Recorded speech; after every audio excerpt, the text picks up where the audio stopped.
deh, perkenalkan, nama kakak Tasya Melia Putri. Kalau boleh tahu nama dia siapa ya? Nama saya Meli. Dek, di sini kan kakak ingin mendata dan mengkonsultasikan sama dek perihal tentang remaja, seputar remaja. Apakah dek bersedia? Bersedia, Bu. Di sini ada pastinya udah tahu kan seputar kesehatan reproduksi, makan makanan yang bergizi untuk remaja, dan kebutuhan nutrisi, misalkan usia perkawinan, penyakit HIV, bahaya narkoba, dan lain-lain. Di sini kakak akan menjelaskan dan memberitahu kepada adek dan sedikit bertanya kepada adek. Apakah boleh, adek? Boleh, Bu. Di sini kakak akan menjelaskan tentang sistem reproduksi untuk remaja di kita sebagai wanita ya, dek. Nah, adek sebelumnya udah menstruasi? Sudah Usia adek sekarang berapa kalau boleh tahu? 17 tahun. 17 tahun. Nah, adek sekarang kan adek sudah melakukan mengalami reproduksi sekarang kan? Pastikan itu setiap bulan sekarang adek. Dari Iya. usia berapa adek kalau boleh tahu? Dari usia 12 tahun. 12 tahunnya itu di sekitar kelas 6 SD? Iya. 6 SD mau ke SMP ya. Nah, kalau udah lama, mungkin sistem reproduksinya, menstruasinya sudah lancar ya, atau masih jarang-jarang? Alhamdulillah lancar. Lancar ya. Nah, untuk itu ya, sistem reproduksi wanita itu kan bekerjanya tergantung dengan pola makan, pola istirahat adek, kayak gitu kan. Nah, kakak mau nanya pola nutrisi adek dan hidrasi adek gimana? Contohnya minum, makanan adek terjaga atau adek makan banyak, makan kayak grab apa? Biasanya sih, Bu Bidan, saya kan sering makan nasi ya tentunya. Dan juga biasanya tuh biasa anak muda kan makan makanan sekarang kan seperti seblak, seperti itu, makanan yang pedas kayak gitu. Kadang jajanan-jajanan di luar itu. Kalau pola minumnya seperti kadang-kadang minum es, pop ice seperti itu, es krim seperti itu ya, Bu. Kalau yang kayak gitu coba deh ada kurangin, karena nggak baik untuk kesehatan deh, apalagi kita sebagai wanita itu banyak banget yang harus kita jaga. Dan juga untuk seperti ada makanan yang pedas-pedas itu kan nggak baik untuk bagian ini, ada kayak gitu, usus adek kan nggak bagus nantinya. Nah, coba ada kurangin untuk makan sebelah yang pedas-pedas, minum-minum yang es itu kurangin, apalagi kalau ada lagi halangan, kalau bisa dikurangin itu minum esnya. Gitu ya, Bu. Iya. Di sini kakak mau jelaskan juga, bukan cuma sekedar pola nutrisi dan lain-lain. Kalau juga di sini mau menjelaskan tentang usia perkawinan. Adek sebelumnya kalau boleh tahu, ada mau sebelumnya maaf ya, ada mau menikah di usia berapa misalkan gitu kalau kakak boleh tahu? Tapi ada sih Kak, keinginan untuk menikah muda ya tentunya. Tapi ada sebagian orang mengatakan menikah usia muda itu cukup agak berbahaya. Misalnya nanti kita seperti saat hamil seperti itu sangat berbahaya. Itu bagaimana ya, Bu Bidan? Jadi emang kan kita kalau misalkan ada yang mau menikah di bawah umur 21 tahun, apalagi ada yang menikah di umur 19 tahun, 18 tahun, itu tuh karena reproduksi itu belum bekerja semua. Dan itu nanti waktu ada melakukan persalinan itu tuh banyak hambatan dia. Makanya itu terkadang anak usia dini yang udah menikah itu tuh mengalami faktor risiko meninggal itu lebih besar.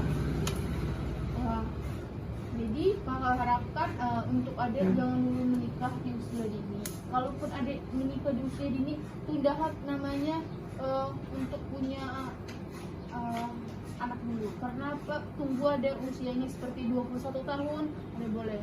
Karena sistem reproduksi adik sudah berjalan semua, udah bagus, udah lengkap, udah sempurna ibarat kata gitu ya.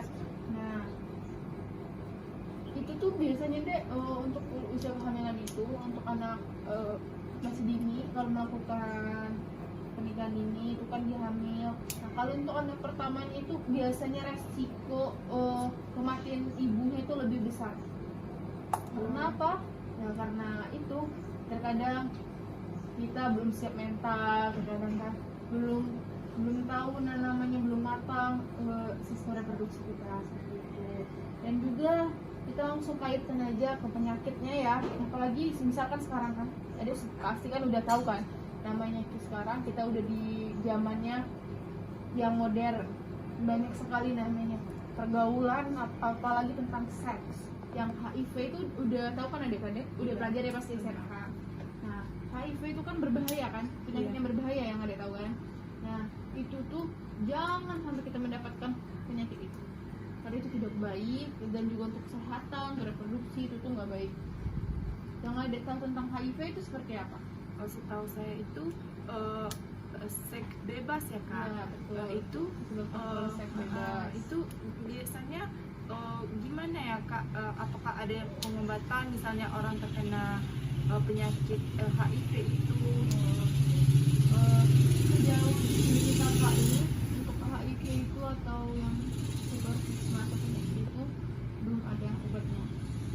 Karena itu misalkan ada berhubungan dengan orang yang sering melakukan seks bebas dan dia ketularan oleh orang yang sebelum dia lakukan itu, sama ada misalkan namanya Abid tapi ya dia itu ya, nah itu tuh bakal menular dia itu menularnya lewat darah dan lewat banyak itu, lewat apapun itu kalau HIV itu.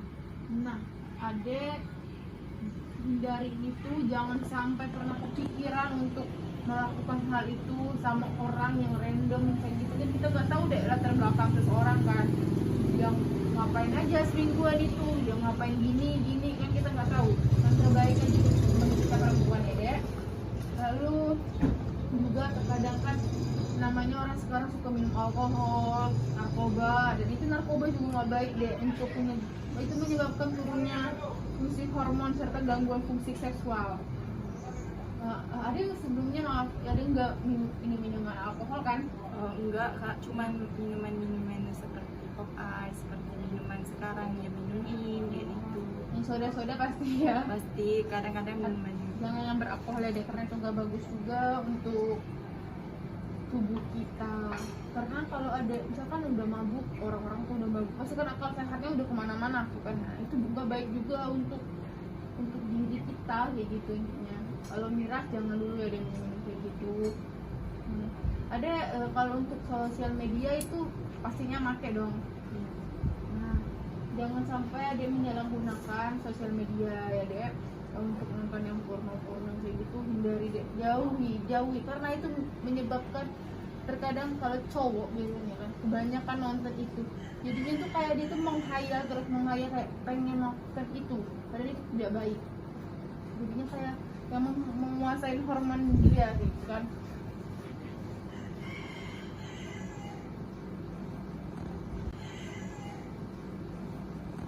Dan kalau orang yang sering nonton video-video seperti itu deh, sistem pekerjaan itu kayak lebih cepat.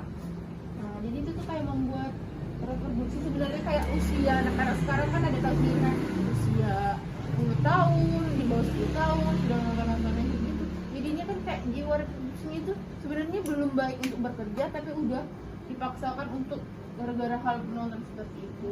Ada hindari lah namanya kayak gitu. Apalagi udah mengalami menstruasi itu resikonya gede banget deh. Kita udah mengalami usia subur, masa subur ya kan, itu nggak baik. Nah itu ada pokoknya hindari. Nah ada tahu dong kekerasan seksual pastinya kan. Iya. Nah, cara untuk menghindarinya ada udah tahu belum? Itu belum tahu sih kak, pemahamannya tentang itu. Nah, ada bisa menghindari hal seperti semacam itu jika menemui cowok yang kayak otaknya gesrek mungkin ya dibilangnya, yang kayak ketemu orang dikit pakai yang seksi atau gimana mulai digangguin, mulai melakukan pelecehan itu kan banyak sistemnya. Nah ada bisa kayak bersikap tegas, jangan mudah percaya penuh terhadap orang itu. Misalkan dia mau ngajak adek kayak dia ini kebutuhannya gini-gini itu jangan mau tolak ya dek, tolak mentah-mentah, kabur kalau bisa. Kalau dia udah mau pegang-pegang adek itu jauhi, hindari obrolan yang berbau porno gitu, hindari ya, oke? Dan juga adek sebelumnya pernah nggak bully atau sama teman-teman atau gimana yang pernah merasakan nggak dibully atau diomongin sama teman-teman di sosial gitu, apa yang pernah didapatin?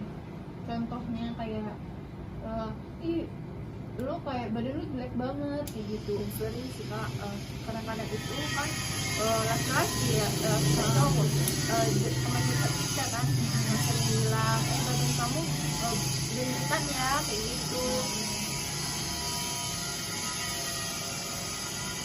Nah, adek sebagai wanita dan juga kita juga punya hati, adek boleh mengambil sikap yang positif kayak tegas ya, ngomongnya yang cara positif, sampaikan dengan baik, jangan pakai menggunakan kekerasan ataupun berantem gitu, jangan. Kalau misalkan ada yang mendapatkan tindakan seperti itu, ambil positifnya aja dan negatifnya dibuang gitu. Artinya kalau dia yang bilang kamu gendutan ya kita harus menjaga pola makan kita ya kan.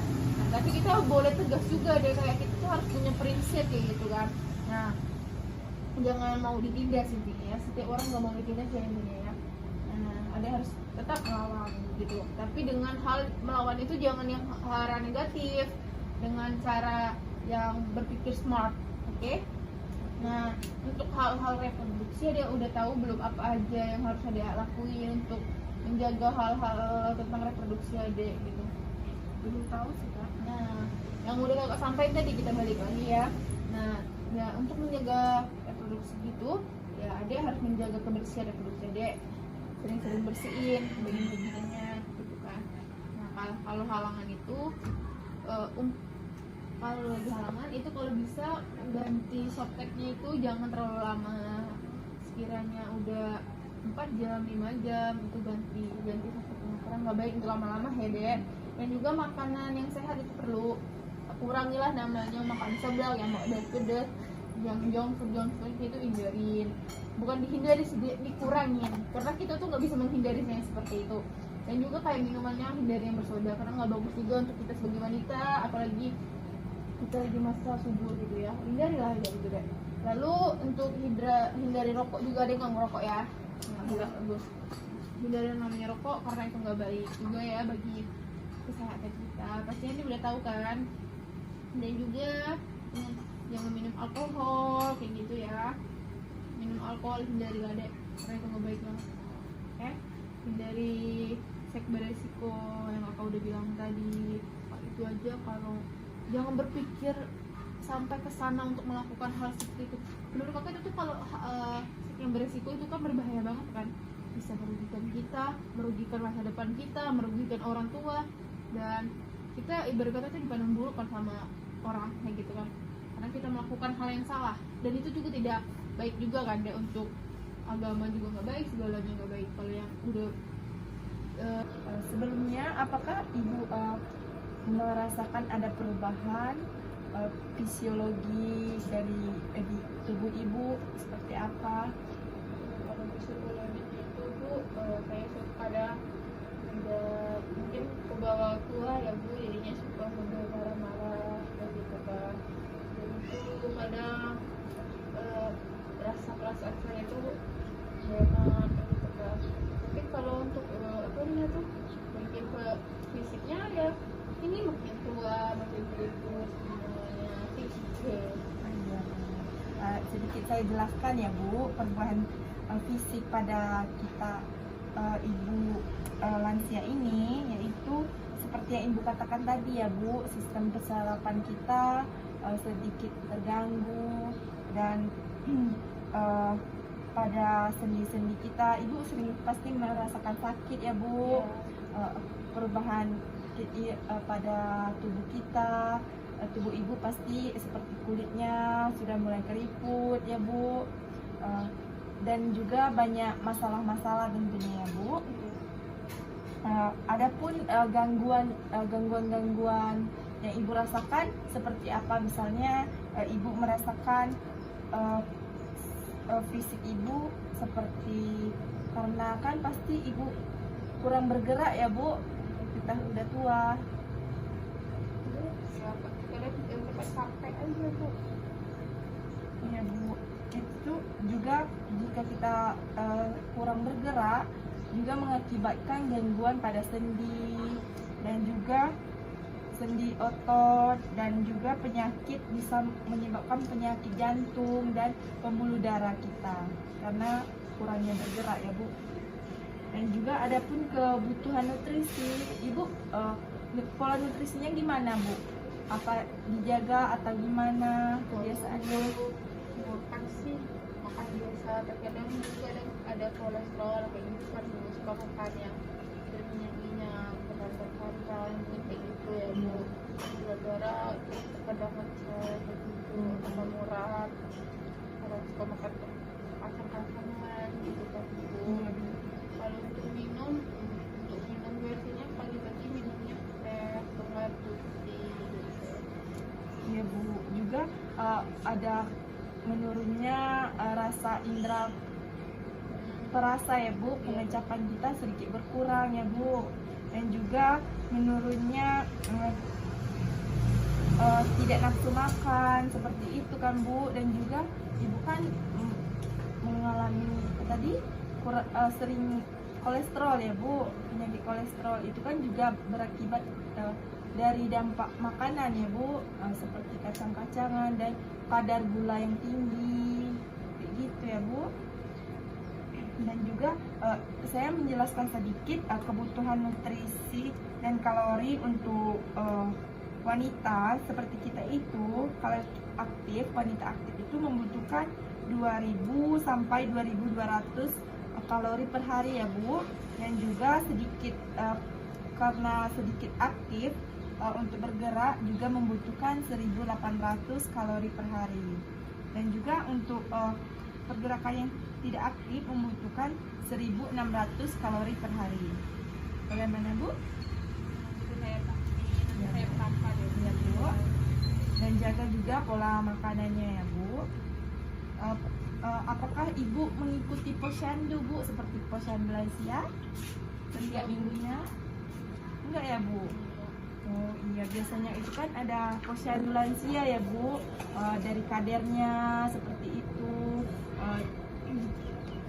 Dan juga biasanya itu dilakukan pelayanan kesehatan seperti menanyakan kesehatan atau kegiatan Ibu sehari-hari di rumah seperti apa, dan memeriksakan tekanan darah Ibu, dan juga mencatat keluhan-keluhan yang Ibu rasakan ya Bu.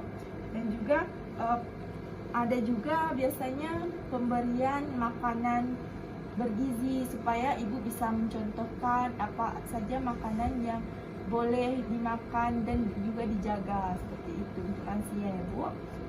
Selanjutnya juga biasanya ada kegiatan olahraganya seperti senam ibu-ibu lansia kan. Baik Bu, itu saja yang bisa saya jelaskan. Sebelumnya apakah ada yang ingin Ibu tanyakan mengenai lansia, kebutuhannya atau apa mengenai kesehatan? Aku kalau sekarang nggak ada Bu, tapi saya memang mencoba ikut posyandu ini nanti apa namanya itu? Posyandu lansia ya Bu, seperti olahraga, seperti itu kan Bu. Apa namanya itu? Saya sehat juga ya Bu. Iya. Baik Bu, terima kasih sebelumnya Bu. Saya ucapkan terima kasih. Pagi Mbak, di pagi hari ini kita akan membahas tentang kesehatan reproduksi wanita subur ya Mbak ya. Jadi sebelumnya saya izin bertanya, Mbak namanya siapa ya? Fitri. Umurnya 27. Oke. Dapat beritanya Mbak baru melaksanakan pernikahan ya Mbak ya. Jadi di sini saya akan menjelaskan tentang masa-masa subur Mbak untuk menghasilkan buah hati gitu.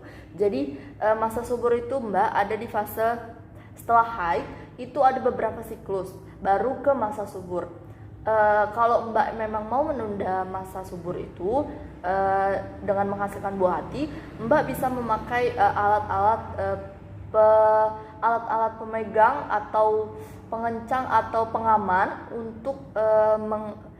untuk mengurangi atau lekasnya timbul buah hati. Mbak bisa menggunakan alat-alat pengaman seperti KB, kondom, terus itu ada implan, spiral, itu banyak hal. dari kondom tuh itu yang untuk dilapisi ke suami Mbak. Kalau misalnya KB tuh itu disuntikan pada Mbak, itu ada pilihannya. Ada juga kalau Mbak nggak mau misalnya suntik, Mbak bisa minum pilnya. Jadi di pil KB itu dia ada tanggal-tanggalnya gitu. Per 1 bulan Mbak harus beli pil KB. Tapi kalau untuk suntik itu ada 3 pilihan, suntik 1 bulan, 2 bulan, dan 3 bulan. Rata-rata disuntik 1 bulan dan 3 bulan itu kadang perempuan tidak menghasilkan menstruasi karena dia akibat dari suntik KB itu.